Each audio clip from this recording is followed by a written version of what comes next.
मोदी जी की खासियत रही है कि वो तुकबंदी से सरकार चलाना चाहते हैं। उधर से गोली चलेगी तो इधर से गोला चलेगा कि मोदी जी का डंका बज रहा है विश्व में।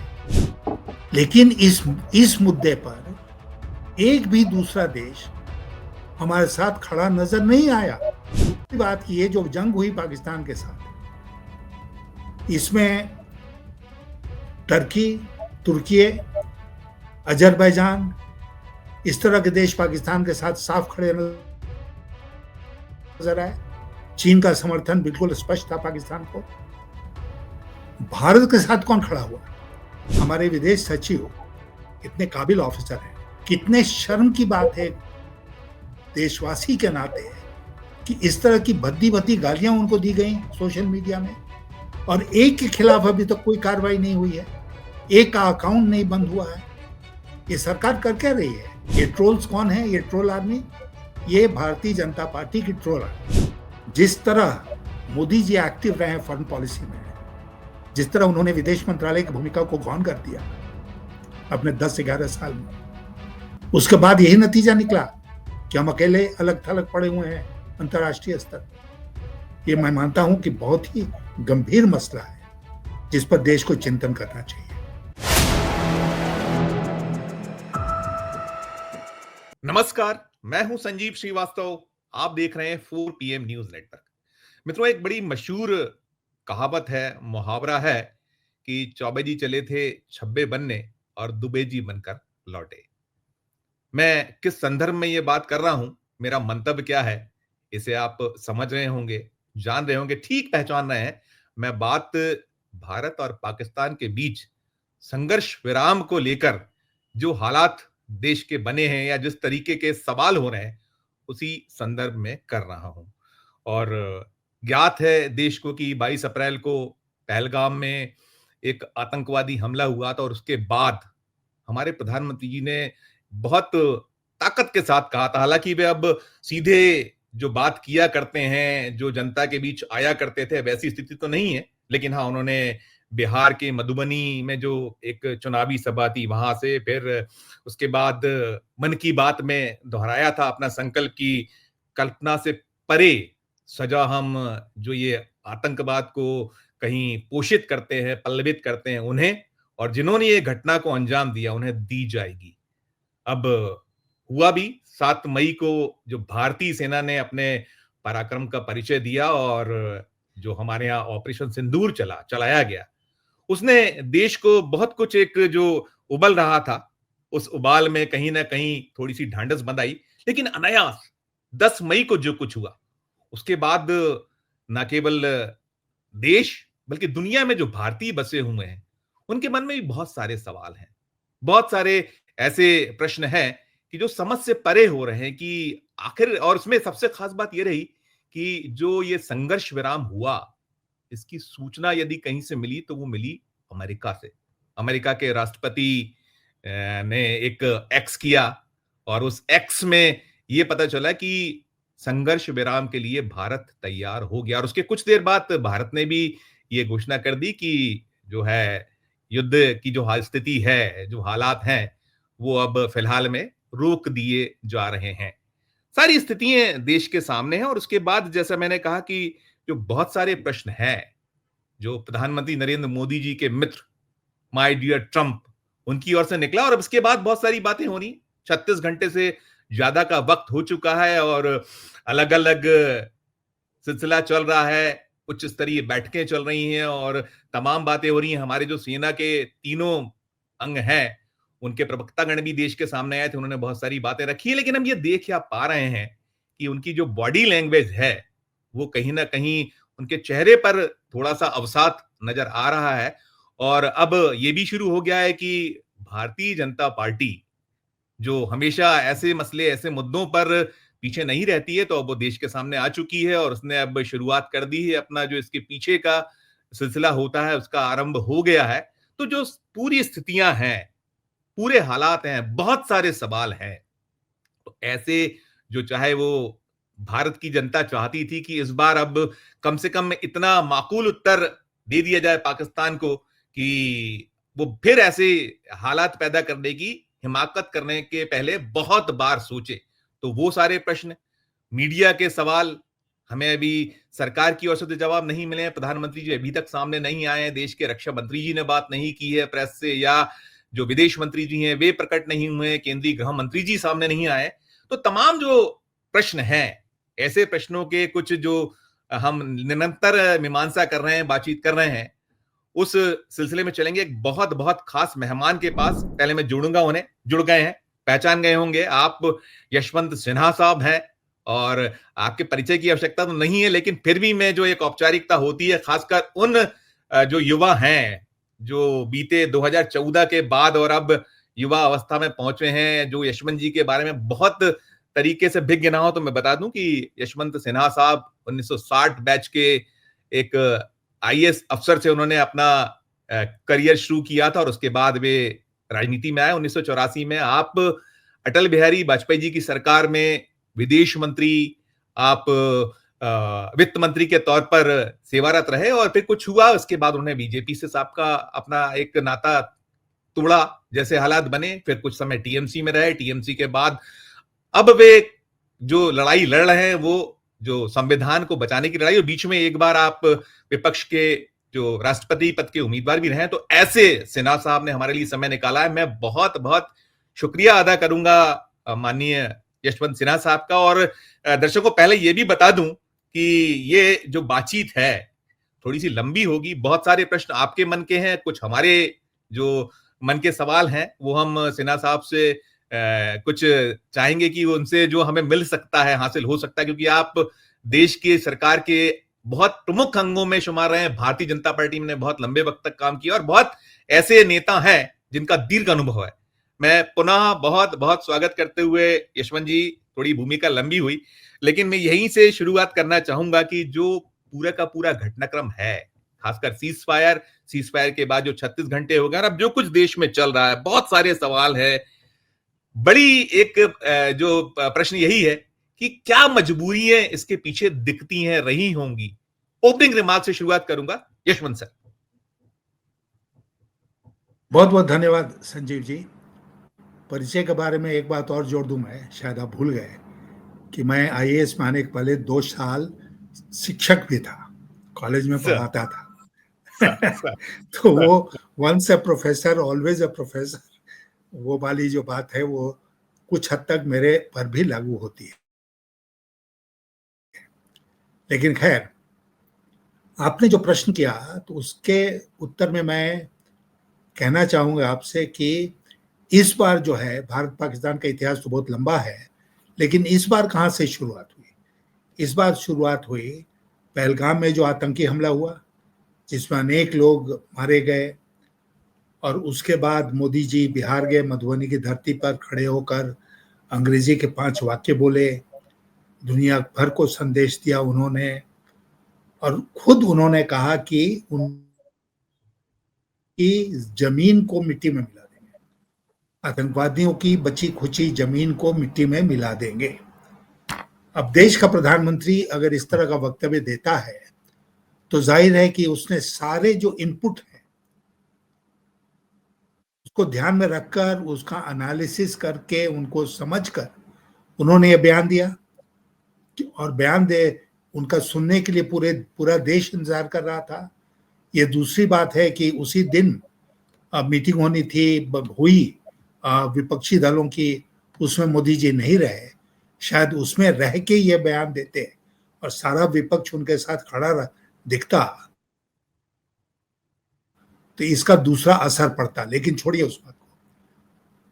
अब उसके बाद देश इंतजार करता रहा कि एक्शन कब होगा, और एक दिन अचानक हमने सुना, और सब देश सुनकर बहुत खुश हुआ, बहुत संतोष हुआ हम सबको, कि भारत की सेना को, जिसको मोदी जी ने खुली छूट दे दी है, उसने पाकिस्तान के 9 आतंकवादी ठिकानों पर हमला करके उनको ध्वस्त कर दिया। फिर ये जंग 4 दिन चली, मैं 4 दिन दोनों तरफ से जो असला बारूद हम एक दूसरे के ऊपर फेंक सकते थे, हमने फेंका। ये दूसरी बात है कि लाइन ऑफ कंट्रोल को छोड़कर थल सेना की तरफ से कोई एक्शन नहीं हुआ। लेकिन जो सबसे अजीब बात लगी, क्योंकि मैं उस दिन टीवी देख रहा था, क्योंकि मैं चाहता था कि पल पल की खबर से मैं वाकिफ रहूं। तो अचानक मैंने देखा कि ट्रम्प साहब का ट्वीट आ गया कि सीज फायर हो गया, और उसके बाद हम बिल्कुल आश्चर्यचकित रह गए कि आखिर ये हुआ क्या। ये नहीं कि सीज फायर हो गया, उससे हम चकित नहीं हुए,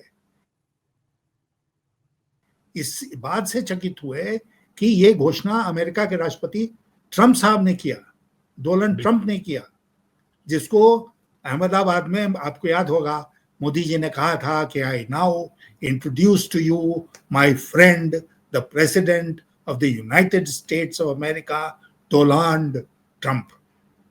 ये कहा था ना, नाम का भी प्रोनाउंसिएशन गलत किया।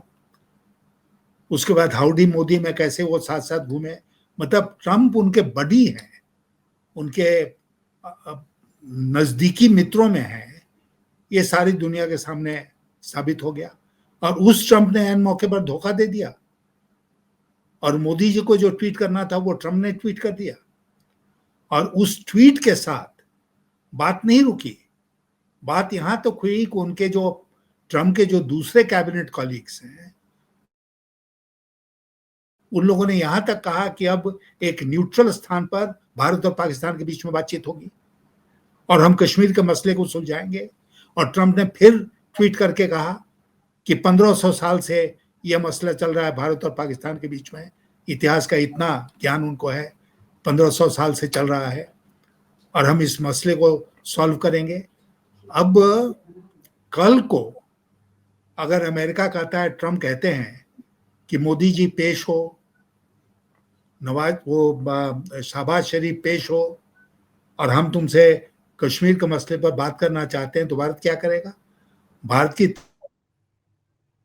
तरफ से एक कमजोर सा बयान आ जाया है कि नहीं, हम जो पूर्व की लाइन है जिस पर देश चला है 1972 से, उसी पर कायम है, और तीसरे पार्टी का इसमें हस्तक्षेप हमें स्वीकार्य नहीं है। अब देखिए आगे क्या होता है, क्योंकि हम एक ऐसे युग में जी रहे हैं जिसमें कुछ भी प्रिडिक्ट करना, भविष्यवाणी करना बड़ा मुश्किल है। तो अचानक जो मुद्दा था, दो तीन चीजें इसमें बहुत महत्वपूर्ण है। नंबर एक, भारत और पाकिस्तान का हाइफेनेशन हो गया। मैं आपसे कहना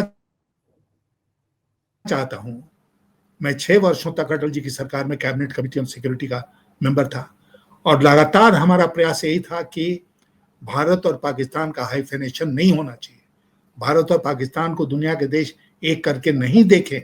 और मुझे याद है कि मैंने एक दफा सीआईआई का फंक्शन था या कोई इस तरह का फंक्शन था, जिसमें खड़े होकर मैंने अपने पब्लिक भाषण में कहा कि I feel diminished if India is compare to Pakistan.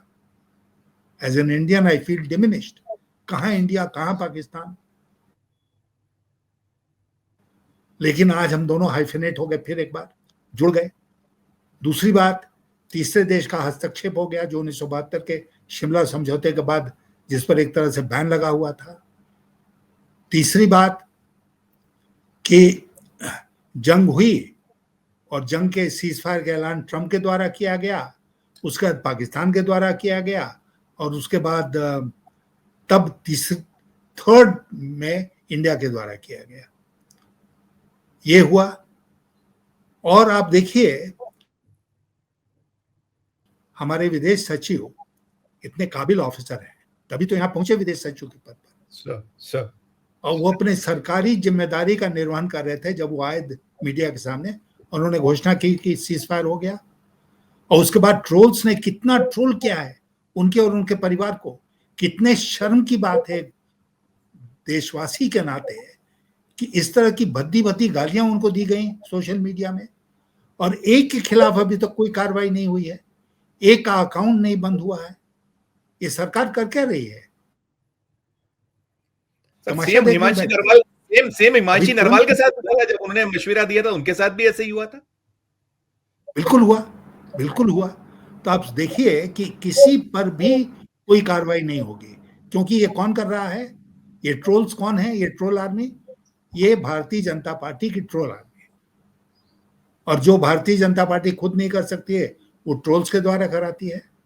मैं तो आपके माध्यम से पुरजोर डिमांड करता हूं कि जिन लोगों ने ट्रोल किया उस बेचारी विधवा को, जिन लोगों ने ट्रोल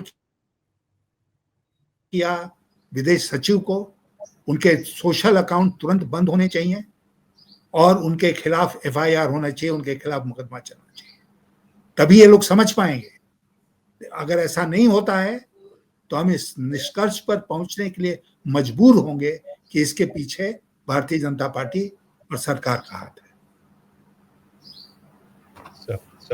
सर इसमें जब शुरुआती सूचनाएं जब आई कि सीज फायर, तो बहुत सारे निहितार्थ खोजे जा रहे हैं। कुछ ये भी निकला, अलग अलग जो हम चाहे अंतर्राष्ट्रीय जो मीडिया है उसमें कई खबरें आ रही हैं, कुछ अलग अलग सूचना है कि पीछे कोई बहुत बड़ी सूचना अमेरिका के हाथों लगी थी और कहीं वो इस तरीके से कि लाखों लोग मारे जाएंगे। इसे कैसे देखा जाए, इसके पीछे क्या आप सोच रखते हैं? एज ए पूर्व विदेश मंत्री के नाते आपका क्या इसको लेकर थॉट है? देखिए, अब ट्रंप का जो बयान था कि मिलियंस विल बी किल्ड, लाखों लोग मारे जाएंगे, तो लाखों लोग किस परिस्थिति में मारे जाते हैं? लाखों लोग बुलेट से नहीं मारे जाएंगे, लाखों लोग एक ही परिस्थिति में मारेंगे कि पाकिस्तान हमारे ऊपर न्यूक्लियर बम गिरा देता, तभी लाखों लोग मरते हैं। तो क्या स्थिति ये आ गई थी कि पाकिस्तान हमारे ऊपर न्यूक्लियर अटैक करने वाला था? अमेरिका और ट्रंप के मुताबिक हाँ, उसका जवाब है हाँ। नहीं तो ट्रंप ने यह स्टेटमेंट नहीं दिया होता कि मिलियंस विल बी किल्ड। तो ये स्थिति आई, इसके बारे में हमारी सरकार को, देश की जनता को देखना चाहिए, तो विश्वास में लेना चाहिए। इसको लेकर कई ऐसे मुद्दे हैं जिसके बारे में सरकार को हमें विश्वास में लेना चाहिए। भारत के विपक्षी दलों को, भारत के संसद को, भारत के नागरिकों को विश्वास में लेना चाहिए। ये एक ऐसा मौका था जब श्रीमान मोदी जी को देश के सामने आना चाहिए था और देश की जनता को संबोधित करना चाहिए था। ये एक ऐसा मौका था जब स्पेशल पार्लियामेंट का सेशन बुलाना चाहिए था और वहां पर सब बातों का खुलासा करना चाहिए था। लेकिन मोदी जी ऐसा करते नहीं हैं, मन की बात ही करते हैं, केवल जन की बात तो करते नहीं हैं। तो बहुत सारे अनुत्तरित प्रश्न आज हैं और जब तक इनका खुलासा नहीं होगा, सबसे खतरनाक है कि क्या हम बिल्कुल न्यूक्लियर वॉर के कगार पर आ गए थे। और आपको याद होगा कि ये न्यूक्लियर जो वेपन्स थे वो तो अटल जी के समय बने और उस समय एक न्यूक्लियर डॉक्ट्रिन हुआ। न्यूक्लियर डॉक्ट्रिन बाज़ाब्ता कैबिनेट कमेटी ऑन सिक्योरिटी ने अडॉप्ट किया। उस न्यूक्लियर डॉक्ट्रिन में साफ लिखा हुआ है कि भारत पहले न्यूक्लियर वेपन से किसी देश के ऊपर आक्रमण नहीं करेगा, नो फर्स्ट यूज। लेकिन अगर कोई देश हमारे ऊपर आक्रमण करता है तो हम उसकी हस्ती मिटाने का काम करेंगे। और जाहिर है कि पाकिस्तान हमारे ध्यान में था क्योंकि उसके पास भी न्यूक्लियर वेपन्स है। लेकिन आज क्या हो गया उस न्यूक्लियर डॉक्ट्रिन का? क्या सरकार स्पष्ट करेगी कि वही न्यूक्लियर डॉक्ट्रिन है कि कोई नया मोदी डॉक्ट्रिन आ गया इस मामले में भी कि हमारे ऊपर आक्रमण होगा तब भी हम नहीं करेंगे आक्रमण?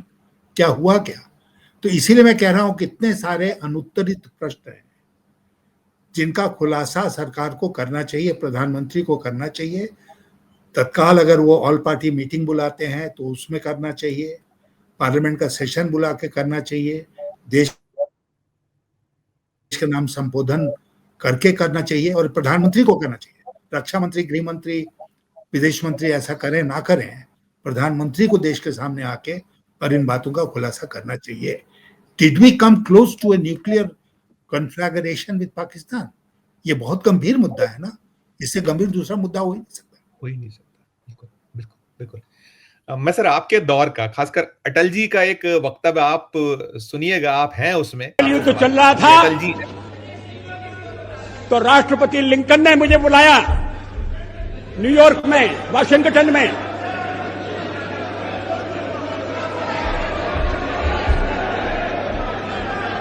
राष्ट्रपति क्लिंटन ने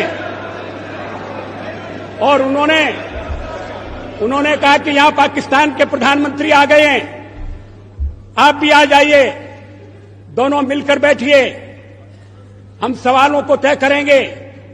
हमने कहा जब तक पाकिस्तान के कब्जे में भारत की 1 इंच भूमि है तब तक मैं बात नहीं करूंगा।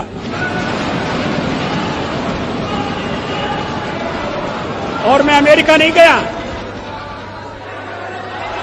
अमेरिका के दबाव में नहीं आया। सवाल सर वही है जो हम लोग, मैंने अपने ओपनिंग रिमार्क में भी कहा कि ऐसी मजबूरी, आपने उसमें कहा कि कुछ न्यूक्लियर जो उसकी उपयोग की बात आप कर रहे हैं, तो ये तो है ही। इसके साथ साथ जो आईएमएफ में हमारा रोल था, आप देखिए इन सब के बीच चलते जो हमारा संघर्ष चल रहा था भारत और पाकिस्तान के बीच, इस बीच में उनको एक बड़ी जो कर्ज का एक हिस्सा मंजूर हो गया, 20,000 करोड़ रुपए मंजूर किए गए उस पे। तो वो जो वहां पर ये निकल कर आया कि हम केवल शायद वॉकआउट करके बाहर आ गए। क्या और कुछ भी इसमें हो सकता था? एज ए आप पूर्व वित्त मंत्री भी हैं, विदेश नीति आप बेहतर तरीके से आप विदेश मंत्री के नाते जानते हैं, तो कूटनीतिक और अर्थ नीति के तौर पर कहीं कुछ कितनी विफलता है, आप कहां क्या देखते हैं? और खासकर इस मसले पर जरूर टिप्पणी कीजिएगा कि जो अंतर्राष्ट्रीय मुद्रा कोष से जो वो लोन हासिल करने में इन सब के बीच में सफल हो गए, इस पे एक प्रतिक्रिया। अच्छा हुआ आपने ये मुद्दा उठाया कि जब भारत और पाकिस्तान में जंग छिड़ी हुई थी तभी ये मुद्दा आया अंतर्राष्ट्रीय मुद्रा कोष के सामने, और अंतर्राष्ट्रीय मुद्रा कोष में ये पास हो गया। पाकिस्तान को जो राशि मिलनी थी वो मंजूर हो गई, और उसका जो फर्स्ट ट्रांच था, पहली किश्त, वो रिलीज भी कर दी गई। अच्छा। भारत ने एब्सटेन किया, तो अंतर्राष्ट्रीय मुद्रा कोष में खिलाफ वोट देने की परंपरा नहीं है। मैक्सिमम आप जो कर सकते हैं वो ये कि आप एब्सटेन कर जाइए, तो भारत ने एब्सटेन किया, ठीक है।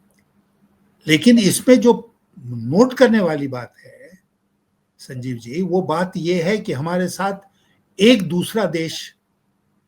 दूसरा देश एब्सटेन नहीं किया। हम बिल्कुल अकेले पड़ गए अंतर्राष्ट्रीय मुद्रा के कोष में, और उस समय अकेले पड़ गए जब पाकिस्तान के साथ हमारी जंग छिड़ी हुई थी। अब हर भारतीय नागरिक की तरह मैं भी इसमें विश्वास करता था कि मोदी जी का डंका बज रहा है विश्व में, चारों तरफ वो जाते हैं तो दुनिया उनकी बात सुनती है। ये कहा गया बीजेपी के द्वारा कि जब मोदी बोलते हैं तो दुनिया सुनती है, लेकिन इस मुद्दे पर एक भी दूसरा देश हमारे साथ खड़ा नजर नहीं आया। दूसरी बात की ये जो जंग हुई पाकिस्तान के साथ, इसमें टर्की, तुर्की, अजरबैजान, इस तरह के देश पाकिस्तान के साथ साफ खड़े नजर आए। चीन का समर्थन बिल्कुल स्पष्ट था पाकिस्तान को। भारत के साथ कौन खड़ा हुआ? ये जो 4 दिन की जंग हुई पाकिस्तान के साथ, उसमें भारत के साथ कौन खड़ा हुआ? एक भी देश खड़ा नहीं हुआ।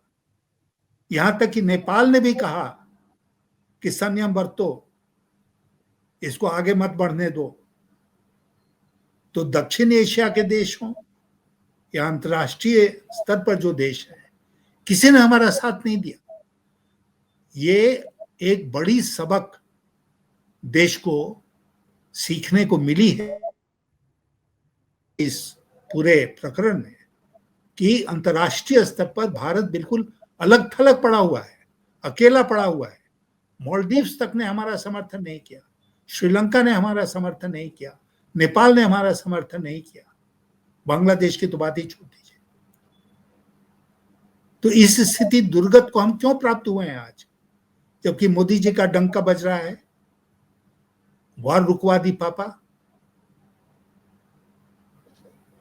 जबकि मोदी जी यूक्रेन का युद्ध रुकवा सकते हैं, तो पाकिस्तान के साथ युद्ध नहीं रुकवा सकते थे। कोई दूसरा देश नहीं खड़ा हो सकता था, नहीं खड़ा हुआ। ये एक टेक अवे है फ्रॉम ऑल दिस, जो कि बहुत ही गंभीर है, और इस पर हमको लगता है कि भारत सरकार को और हमारे पूरे तंत्र को, जिसमें मैं विपक्ष को भी शामिल करता हूं, उनको इस पर गंभीर रूप से सोचना पड़ेगा कि भारत अलग थलग क्यों पड़ गया, ऐसी कौन सी गलती हमने की। जिस तरह मोदी जी एक्टिव रहे हैं फॉरेन पॉलिसी में, जिस तरह उन्होंने विदेश मंत्रालय की भूमिका को गौण कर दिया अपने 10-11 साल में, उसके बाद यही नतीजा निकला कि हम अकेले अलग थलग पड़े हुए हैं अंतर्राष्ट्रीय स्तर पर। ये मैं मानता हूं कि बहुत ही गंभीर मसला है जिस पर देश को चिंतन करना चाहिए। बिल्कुल बिल्कुल जनाब, एक दो तीन चीजें हो रही है। एक तो इंदिरा जी को स्मरण किया जा रहा है इस मौके पर। दूसरी चीज, राहुल गांधी जी द्वारा जो संसद में एक वक्तव्य दिया गया था कि चीन और पाकिस्तान बहुत तेजी से पास चले आ रहे हैं। आपने भी गिनवा दिया कि हमारे साथ ना श्रीलंका है, ना हमारे साथ मालदीव है, ना हमारे साथ नेपाल है, हमारे सारे पड़ोसी। और जो चीन, ऐसा मुल्क जिसको लेकर बड़ी बातें रही हैं, हमने देखा है मोदी जी का एक दौर किस तरीके से वो झूला झुलाने वाले दृश्य भी देखे और बार बार यात्राएं और तमाम चीजें हुई हैं। तो वो ये जो ना सबक लेना, एकला चलना, अपने विपक्ष को बिल्कुल इग्नोर करना, क्या वजह आप इसमें देखते पाते हैं कि आप यदि वक्त रहते कुछ नसीहतें या कुछ मशवरों को मानते, बड़ा दिल दिखाते, या आप चलिए उनको आगे ना करके लेकिन अपने स्तर पर करते, तो शायद कुछ आज इतने बुरे हालात ना होते कि बिल्कुल अलग थलग पड़े। इस पे एक प्रतिक्रिया सर। नहीं, बिल्कुल आपने ठीक कहा। मोदी जी किसी को भी विश्वास में लेना उचित नहीं समझते हैं, पार्टी के भीतर नहीं समझते हैं, विपक्ष के की भूमिका को नहीं समझते हैं, देश में दूसरे लोग जो हैं उनकी भूमिका को नहीं समझते हैं, और पता नहीं कहां से किसने उनको ये पाठ पढ़ाया कि आप विदेश यात्राएं कीजिए, सैकड़ों करोड़ रुपया देश का खर्च कीजिए,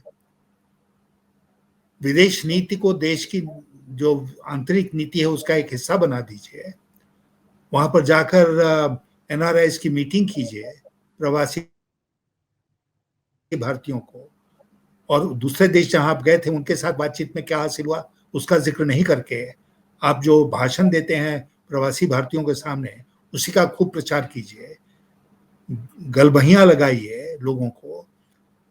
तो ये सारी चीजें जो थी वो मोदी जी ने समझा कि यही सम टोटल है हमारी विदेश नीति का। और मुझे याद है संजीव जी कि मैं लगातार ये कहता रहा कि आप कितने भी बराक कर लो बराक ओबामा को, कितने भी फर्स्ट नेम टर्म्स पर आ जाओ, कितने भी हग कर लो दूसरे लोगों को,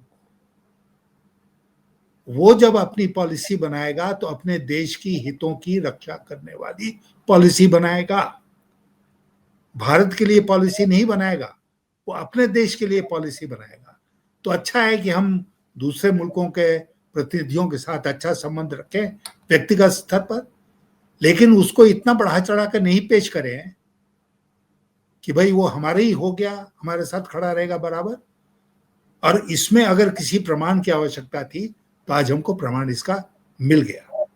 जिस तरह मोदी जी ने दुनिया के दूसरे देशों के नेताओं को गले लगाया है, उनके साथ नजदीकी बढ़ाई है, मुझे नहीं लगता है कि किसी और प्रधानमंत्री ने ऐसा किया है देश के।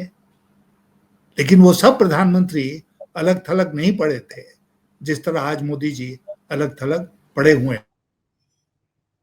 हैं अंतर्राष्ट्रीय स्तर पर, और ये देश के लिए चिंता का विषय है। बिल्कुल बिल्कुल, देश के लिए चिंता का विषय।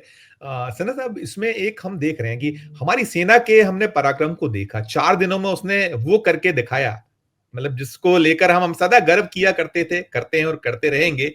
लेकिन अब जो हुआ उसके बाद उनके चेहरों पर अवसाद भी नजर आ रहा है। मैंने इसे शुरू में भी कहा था, पढ़ रहे हैं आप उस अवसाद को? देखिए, मैं सेना को इसमें नहीं घसीटना चाहता हूं।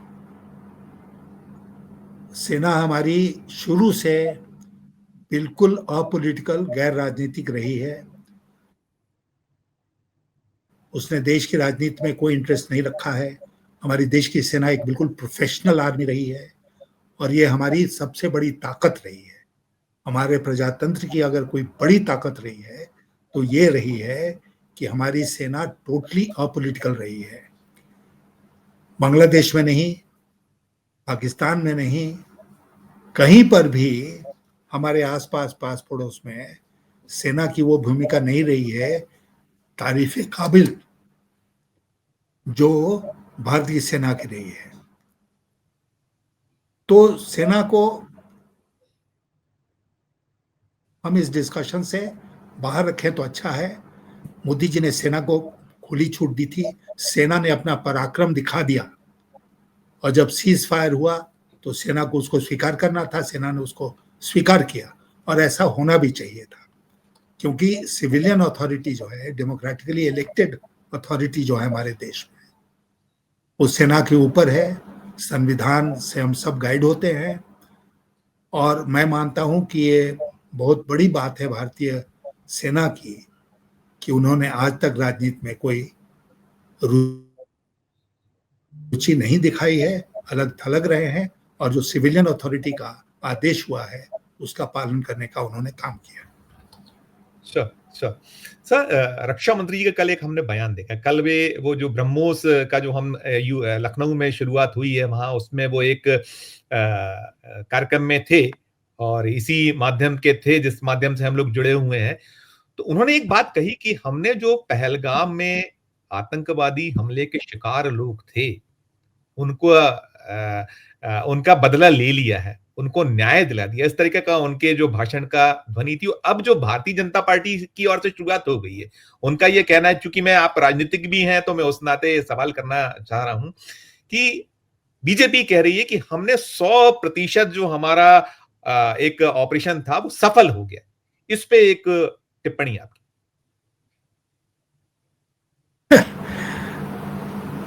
देखिए, हम सेना को अलग रखते हुए इतना ही कहेंगे कि सेना का जो शौर्य है, सेना की जो सफलता है, राजनेता उस सफलता को हथियाने की कोशिश ना करें।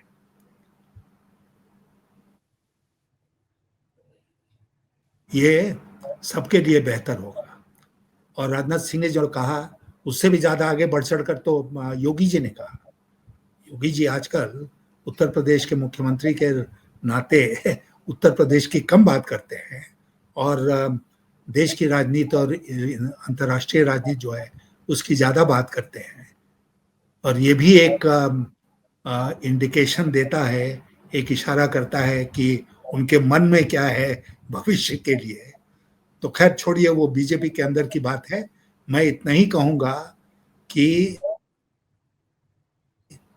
पूरा जो मैंने देखा उसमें योगी जी को ज्यादा दिखाया गया, राजनाथ सिंह को कम दिखाया गया, और राजनाथ जी ने जो बयान दिया कि हमने बदला ले लिया।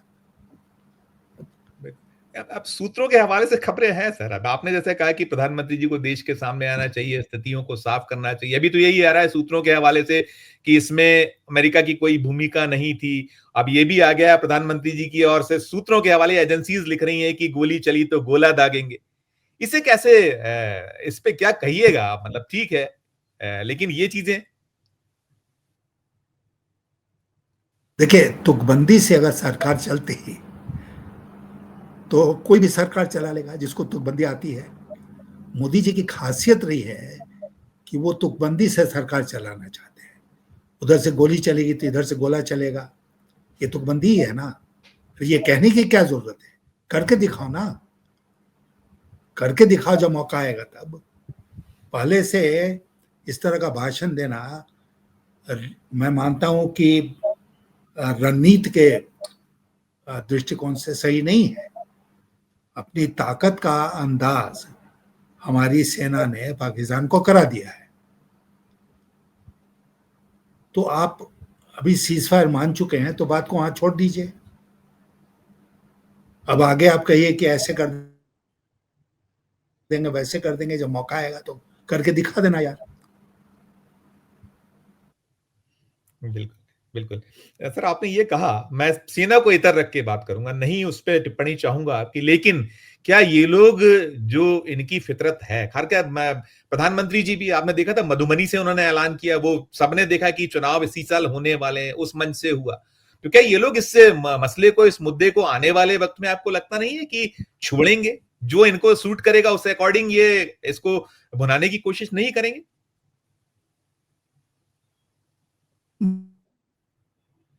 दरअसल देखा जाए तो इस बार भुनाने को कुछ है नहीं। और अगर आप और हम देश के लोगों का मूड समझते हैं तो ये भी हमने महसूस किया होगा कि इस बार मोदी जी की बात पिट गई। इस बार लोग मोदी जी के आचरण से खुश नहीं है। लोगों को लगता है कि मोदी जी ने हमारे देश को लेट डाउन किया है, नीचा दिखाने का काम किया है। और अगर हमने नीचा नहीं देखा होता तो पाकिस्तान में जश्न नहीं मनता होता। तो इसलिए मोदी जी के इमेज को इस पूरे प्रकरण में बहुत गहरा धक्का लगा है। और मैंने कल कहीं कहा था कि this is the beginning of his and, क्योंकि लोग नाराज हैं। लोग बिल्कुल ही संतुष्ट नहीं है जो कुछ हुआ है इस देश में और जिस तरह सीज फायर हुआ है। उससे लगता है ना कि भाई भारत अमेरिका के दबाव में आ गया, नहीं तो डोनाल्ड ट्रंप क्यों करते हैं सीज फायर की घोषणा?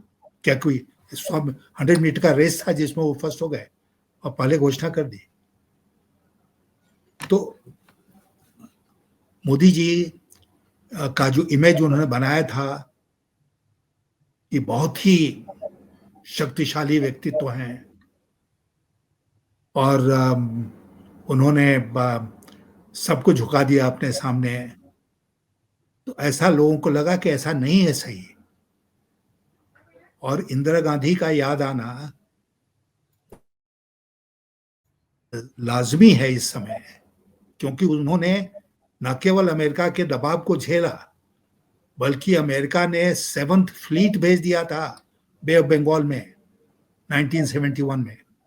उससे भी वो महिला नहीं डरी और 2 टूक उन्होंने निक्सन को बता दिया कि उनका हस्तक्षेप स्वीकार्य नहीं है और भारत अपना फैसला खुद करेगा।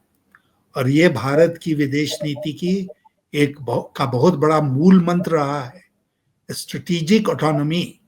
हम अपने फैसले रणनीति के क्षेत्र में खुद करेंगे, किसी दूसरे देश के दबाव में आकर नहीं करेंगे। और इस बार तो बिल्कुल स्पष्ट हो गया कि हमने दूसरे देश के दबाव में आकर काम किया, नहीं तो ट्रंप क्यों घोषणा करते सीज फायर की? बिल्कुल। सर, आपने एक बड़ी बहुत ही महत्वपूर्ण बात कही कि आप ये देख या पा रहे हैं कि मोदी जी के राजनीतिक अंत का वक्त आपको नजर आ रहा है और इन सब के बीच में जो देश की स्थितियां हैं, विपक्ष जो चीजें मांग कर रहा है, अभी जो तात्कालिक होना चाहिए, तुरंत होना चाहिए कि एक सर्वदलीय बैठक की मांग उठी हुई है, दूसरा कि संसद का विशेष सत्र बुलाया जाए। क्या आपको इस मोर्चे पे क्या नजर आता है कि जो मोदी जी या उनकी सरकार का जो रवैया है कैसा रहने वाला है? क्या नजर आता है इस बारे में आपको? नहीं होने वाला है, इसमें से कोई भी चीज नहीं होने वाली है। देखिए, मोदी जी को देश को विश्वास में लेने के लिए उनको देश की जनता को संबोधित करना चाहिए था, नंबर 1। नंबर 2, उनको सर्वदलीय बैठक बुलाना चाहिए था, वहां पर सारी बातों को स्पष्ट करते, उसमें जो बातें बाहर आ सकती थी वो बातें बाहर आती। तीसरा, उनको संसद का विशेष सत्र बुलाना चाहिए था जहां पूरी चर्चा होती इन सब बातों के ऊपर और देश की जनता को सूचित किया जाता, देश की जनता को विश्वास में लिया जाता। कम से कम ये 3-4 चीजें तो जरूर होनी चाहिए थी, लेकिन नहीं हुई ना, और नहीं होंगी, क्योंकि मोदी जी के स्वभाव में ही ये नहीं है कि वो इस तरह का आचरण करें। वो मन की बात करेंगे किसी दिन और कुछ बताएंगे, लेकिन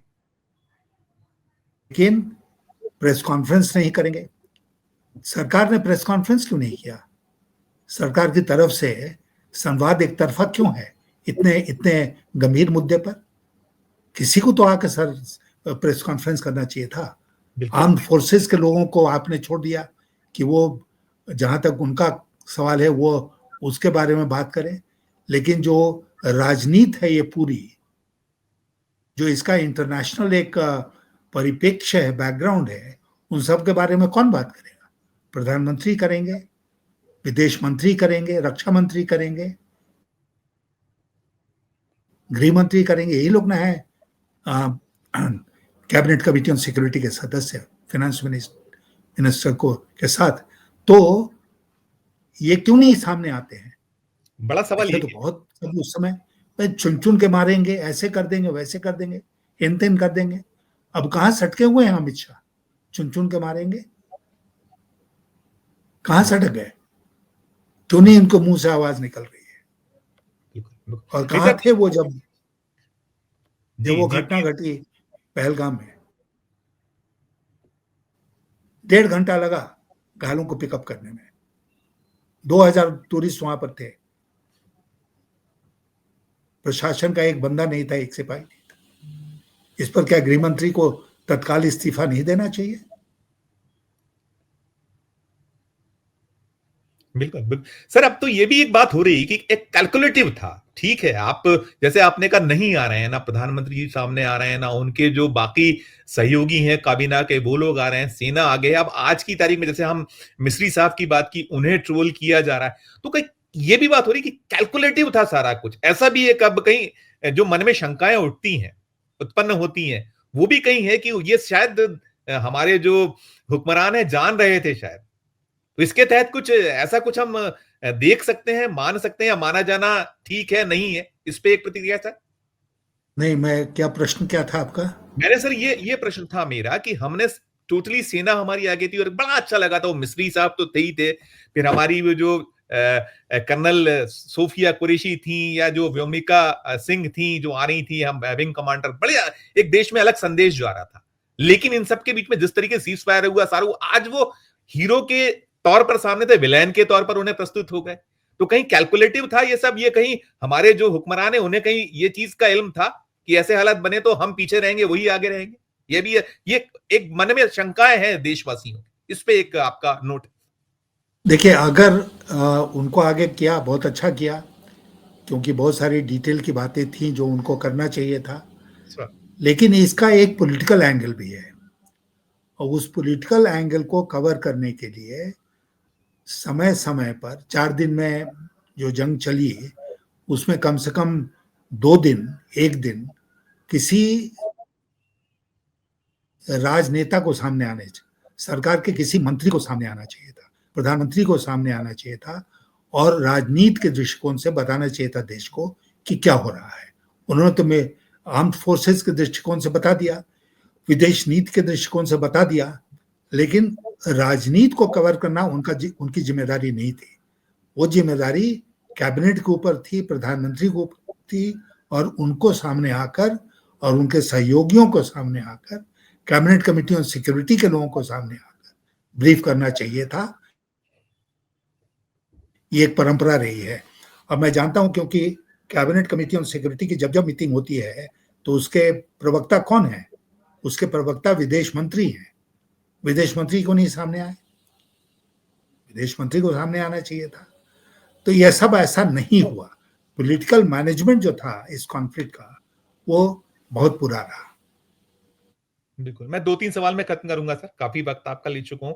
एक तो सवाल मेरा बहुत महत्वपूर्ण यह है कि सीज फायर हो गया है, हमारा जो बॉर्डर एरिया है, बॉर्डर एरिया में चाहे हम जम्मू कश्मीर चले जाएं या हम और भी हमारे जो पाकिस्तान से लगे क्षेत्र हैं, बहुत बर्बादी भी हुई है। हमारा जनहानि तो कम हुई है, लेकिन जो माल की हानि जो है बहुत ज्यादा हुई है, और खूब मांग हो रही है लगातार। उस दिशा में आपको क्या लगता है, क्या त्वरितता दिखानी चाहिए उन लोगों के जो बॉर्डर एरिया पे हैं, उनको मरहम लगे, उनका जो नुकसान हुआ है कुछ हम कर पाए उनके लिए? इस पे एक और दूसरा एक के साथ साथ कि जो शहीद का दर्जे की भी मांग उठी थी, जो मारे गए पहलगाम में, पाकिस्तान तो बार बार शहीद कहता है उनके जो आतंकवादी मारे गए, हमारे यहां सिविलियंस मारे गए, निर्दोष सिविलियंस, कोई बात नहीं हो रही। इस पे एक नोट सर।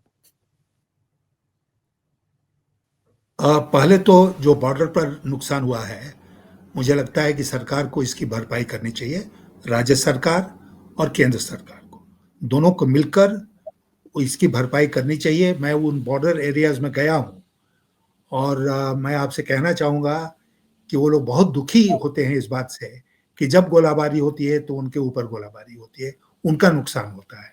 अब वो लोग तो भाग के किसी तरह बंकर में छुप के अपनी जान बचाते हैं, लेकिन मवेशी का क्या होगा? मवेशियों का, घरों का बहुत नुकसान होता है। इस नुकसान की भरपाई जितनी भी हुई है इस दरमियान, उसका मुआवजा सरकार को देना चाहिए उन सब नागरिकों का। उनका दोष नहीं है कि वो वहां रहते हैं जहां वो रहते हैं, बल्कि मुझे याद है कि एक महिला ने हम लोगों से कहा कि हमारा क्या दोष है कि हम यहाँ रहते हैं, और तुमको लड़ना है तो बंबई के ऊपर क्यों नहीं जाके गोलाबारी करते हो, हमारे ऊपर ही क्यों होता है? तो इसलिए उनके घाव पर मरहम लगाने की जरूरत है।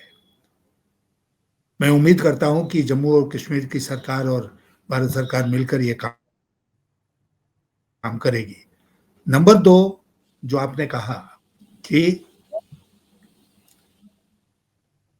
एक प्रश्न था ना, सेकंड, शहीद का दर्जे की बात उठी थी, मांग उठी थी। शहीद के दर्जे की। जी जी, शहीद के दर्जे की मांग होती है, जायज मांग है। शहीद का दर्जा उनको देना चाहिए, क्योंकि उनका कसूर नहीं था कि वो मारे गए, हमारा कसूर था कि वो मारे गए। और आतंकवादी हमले में इस तरह मरने वाले लोगों को बराबर शहीद का दर्जा देना चाहिए। बिल्कुल बिल्कुल। नहीं, हमने तो ये भी देखा, अभी जम्मू कश्मीर से मांग उठी थी कि आपने ऑपरेशन सिंदूर चला दिया, लेकिन हमारे साथ जो हुआ उसके लिए क्या ऑपरेशन चलाइएगा? वो एक बिटिया थी जिसने अपने पिता को खोया, बड़ी द्रवित करने वाली उसकी एक वो थी। बहरहाल, मैं एक दूसरा सवाल सर ये करूंगा कि मैं आपसे जब मई 2024 में एग्जिट पोल आया था, उसके बाद आपसे मैंने एक इंटरव्यू किया था और आपने बहुत बेबाकी से स्पष्ट तौर पे कह दी थी, कुछ भी हो एग्जिट पोल, मोदी जी सत्ता से बाहर हो रहे हैं, यानी बीजेपी को अपने दम पर नहीं बहुमत मिल रहा है। बड़ा सटीक और सटायर बैठा था। अब जो कुछ संदर्भ हैं, अब अगर हम देखिए, इसके बाद दुनिया तो चलेगी, देश तो चलेगा, सारा कुछ है, और आगे भी कुछ दिनों में जो हमारे देश की फितरत है या जो हमारी एक मस्तिष्क पटल पर बहुत दूर तक देर तक रहता नहीं है, सब चीजें धीरे धीरे सामान्य होने लगेंगी। चुनाव बिहार दिख रहा है सबसे पहले, अगले साल और भी राज्य हैं। तो क्या भविष्य देख रहे हैं? क्योंकि भारतीय जनता पार्टी के भविष्य पर बहुत बड़ा दांव लगा है इस पूरे घटनाक्रम के बाद। इस पे एक प्रतिक्रिया आप दीजिएगा तो बड़ी आपकी कृपा हो। देखिए, जहां तक पिछले लोकसभा के चुनाव का सवाल है, तो सरकार तो उनकी बन गई, आपने बहुमत अकेले के से दम पे नहीं वो मिलेगी, ये कह दिया था आपने, अकेले के दम पे नहीं मिलेगी। एग्जिट पोल आपका था, मुझे याद है, मैंने उसी को हेडलाइन नहीं, तो मैं गलत इस तरह हो गया कि मैं सर, उम्मीद करता था कि वो 303 से 240 पर आए ना, तो मुझे उम्मीद थी कि 220 के आसपास रहेंगे और सर, इसलिए इनकी सरकार नहीं बनेगी। तो मैं गलत हो गया। जहां तक 540-42 में 20 सीटों का सवाल है, सर, इस बार मुझे लगता है कि ये जो पूरा प्रकरण हुआ है, इसमें मोदी जी की छवि को बहुत गहरा धक्का लगा है। आज देश की जनता उनसे नाराज है। अगर विपक्ष ने सही ढंग से अपनी भूमिका निभाई तो बिहार के चुनाव में मोदी जी, एनडीए और नीतीश कुमार की हार होनी चाहिए। ये शुरुआत होगी मोदी जी की हार की। क्यों? मोदी जी की ताकत क्या है? मोदी जी की ताकत एक ही है कि वो सब चुनाव जीत जाते हैं। अब तो उसके बारे में बहुत कुछ होता शुरू हो गया कि ईवीएम्स का क्या भूमिका इसमें है और क्या क्या है। लेकिन जो भी जिसकी भूमिका हो, विपक्ष को सतर्क रहना पड़ेगा, सावधान रहना पड़ेगा, एकजुट रहना पड़ेगा, अपने जो उनका कम्युनिकेशन है उसको ठीक करना पड़ेगा। एक प्रोग्राम ऑफ एक्शन देश की बिहार की जनता के सामने रखना पड़ेगा। और मैं उम्मीद करता हूं कि एक बार फिर बिहार से बदलाव की शुरुआत होगी, बिहार के चुनाव से। एक टिप्पणी मैं और भी चाहूंगा आपकी। आप भारतीय जनता पार्टी में रहे हैं, बहुत महत्वपूर्ण भूमिकाओं में रहे हैं, आपने सरकार के साथ साथ संगठन में भूमिकाएं निभाई हैं, आपने संघ को बहुत करीब से देखा है, जाना है, उसकी वर्किंग जानते हैं। तो अब जो वक्त है, 75 के होने वाले हैं मोदी जी, उन्होंने मार्गदर्शक मंडल बनाया था, तो क्या है माकूल वक्त आपको, आपने कहा भी कि अब उनके राजनीतिक अंत का समय है, तो ये संघ की ओर से आपको दिखता है कि कुछ संभावनाएं देख रहे हैं आप? क्या अपना उसको लेकर क्या आकलन है? इस पे एक आपकी प्रतिक्रिया। संघ को अगर ये साबित करना है कि वो मोदी जी के मातहत नहीं बल्कि मोदी जी से स्वतंत्र होकर काम करती है, तो उनको इंसिस्ट करना चाहिए, इस बात पर जोर देना चाहिए कि जैसे उन्होंने 75 साल के नियम को हम सबके ऊपर लागू किया, उसी तरह 75 साल का नियम वो स्वयं के ऊपर लागू करें और अब विश्राम करें। अब वो विश्राम करें, ये दिखाएगा कि संघ की ताकत बरकरार है और संघ मोदी जी के सामने झुका नहीं है। अंतिम प्रश्न सर मेरा वहीं आके होगा जो हम जहां से शुरुआत की थी, भारत पाकिस्तान संघर्ष विराम जो हुआ, तो इसमें फाइनली आप क्या देख रहे हैं? भारत ने क्या पाया, क्या खो दिया और पाकिस्तान क्या पा गया? आपने एक तो इंडिकेट किया ही कि वो दौड़ थी जिसमें 3 ही लोग दौड़ रहे थे, अमेरिका फर्स्ट आ गया, पाकिस्तान सेकंड और हम तीसरे नंबर पर रह गए जो हमें नंबर 1 आने की उम्मीद थी। तो इस पे समाप्त करूंगा, आपकी प्रतिक्रिया इस पर। देखिए, जब भारत और पाकिस्तान की बातचीत आती है ना, तो एक मैसेजिंग जो है वो बहुत इंपॉर्टेंट हो जाता है, क्योंकि हमारे कश्मीर मसले का अंतर्राष्ट्रीयकरण फिर हो गया। ये बड़ी दुर्भाग्यजनक स्थितियां पैदा हो गई। ये बहुत दुर्भाग्यजनक बात हुई है। और सबसे जो इम्पोर्टेंट बात होती है कि भाई कौन जीता कौन हारा। अब 71 में ये कोई नहीं कह सकता था कि पाकिस्तान जीत गया, भारत हार गया। कारगिल में कोई नहीं कह सकता था कि हम हार गए, पाकिस्तान जीत गया। लेकिन इस बार पाकिस्तान में जश्न मनाया जा रहा है और भारत में कहीं ना कहीं ये फीलिंग है कि हमें बीच में ही रोक दिया गया।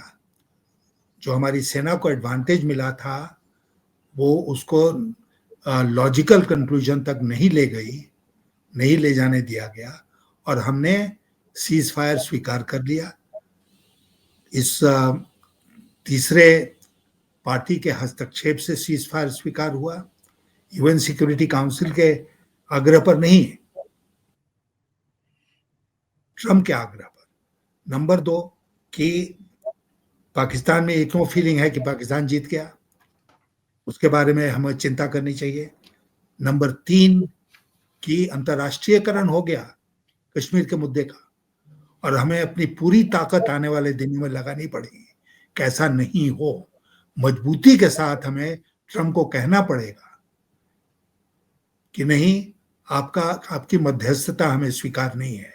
आने वाले दिनों में मैं ये चुनौतियां देख रहा हूं भारत की विदेश नीति के सामने और मैं आशा करता हूं कि सरकार खड़ी होगी और इन मुद्दों पर मजबूती दिखाएगी और अमेरिका को बताएगी 2 टूक कि हम इस रास्ते नहीं चलने वाले हैं। भारत का जो रास्ता रहा है 1972 के बाद से, हम उसी रास्ते चलेंगे। ठीक सर, एक चीज और छूट रही है, मैं वो नहीं रहेगी तो ठीक नहीं होगा। यूएनएससी जाने का हमारा एक निकल कर आया कि हम यूएनएससी जाएंगे सबूतों के साथ। इस पर भी सर एक छोटी सी आपकी प्रतिक्रिया, जो आप चाहें, क्योंकि हम नेहरू जी को बड़ा वो कहते हैं कि नेहरू जी ने बड़ी गलतियां की, लेकिन यहां पर अब इस मामले को लेकर यूएनएससी जाना ठीक हो? बिल्कुल नहीं, बिल्कुल ही नहीं जाना चाहिए। नेहरू जी ने गलती करी कि वो यूएनएससी गए 1947-48 में। हम इस बार यूएनएससी में नहीं हैं, हम सदस्य नहीं हैं, पाकिस्तान सदस्य है यूएनएससी का। तो इसलिए इसमें हम यूएनएससी के पास क्यों जाएं? और यूएनएससी की भूमिका बची क्या है? आज यूएनएससी की भूमिका बची है क्या जो रशिया यूक्रेन का युद्ध हो रहा है? यूएनएससी की भूमिका बची है क्या जो इजराइल और पैलेस्टाइन के बीच में युद्ध हो रहा है? यूएनएससी की भूमिका बची कहाँ है कि उसको हम जबरदस्ती खींच के लाएं और इसका अंतर्राष्ट्रीयकरण करें अपने बायलैटरल मुद्दे का? तो ये जो भी सोच है इसको तुरंत वहीं खत्म करना चाहिए। दूर दूर तक यूएनएससी में जाने की बात भारत को नहीं सोचनी चाहिए। यशवंत सर, आपका बहुत बहुत शुक्रिया, बहुत बहुत आभार। आपने बहुत सारा वक्त दिया और बहुत सारे जो प्रश्न देश के मन में है, जनमानस के मन में है, मीडिया के मन में है, बहुत कुछ आपने उसको लेकर जो आपका अपना दीर्घ अनुभव है, आपने जो सरकार में सेवाएं दी हैं, आप जो तमाम पदों पर हैं, उसका पूरा निचोड़ आपने हमारे दर्शकों के सामने रखा। पुनः धन्यवाद, पुनः बहुत बहुत आभार। धन्यवाद। आप तो यशवंत सिन्हा साहब थे। यशवंत सिन्हा साहब ने जो पूरी परिस्थितियां हैं, खासकर सीज फायर के बाद, उसे लेकर बेबाक तरीके से अपनी राय का प्रकटीकरण किया और वे ये भी कहीं कह रहे हैं कि देश हित में अभी यही सुखद होगा, ठीक होगा कि जो गलतियां हो गई हैं उन गलतियों को निरंतर ना रखा जाए और जो कुछ हम इस मौके पर सुधार कर सकते हैं सुधार कर लिया जाए तो बहुत उचित होगा। नहीं तो आने वाला जो दौर है, वक्त है, खासकर जो हमारी अस्मिता की हम बात करते हैं उसे लेकर बहुत सारी कठिनाइयां देश के सामने पैदा होंगी।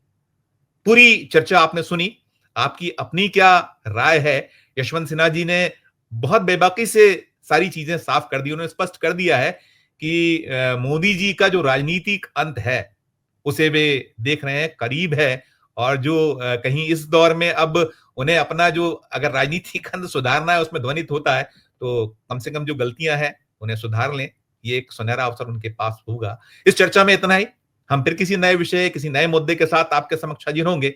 हमारा अंत में जो अनुरोध होता है कि यदि आपको चर्चा अच्छी लगे तो चैनल को लाइक कीजिएगा, सब्सक्राइब कीजिएगा और हमारे चैनल को अगर आप ज्वाइन का बटन दबाइएगा तो और हमारी हौसला अफजाई होगी।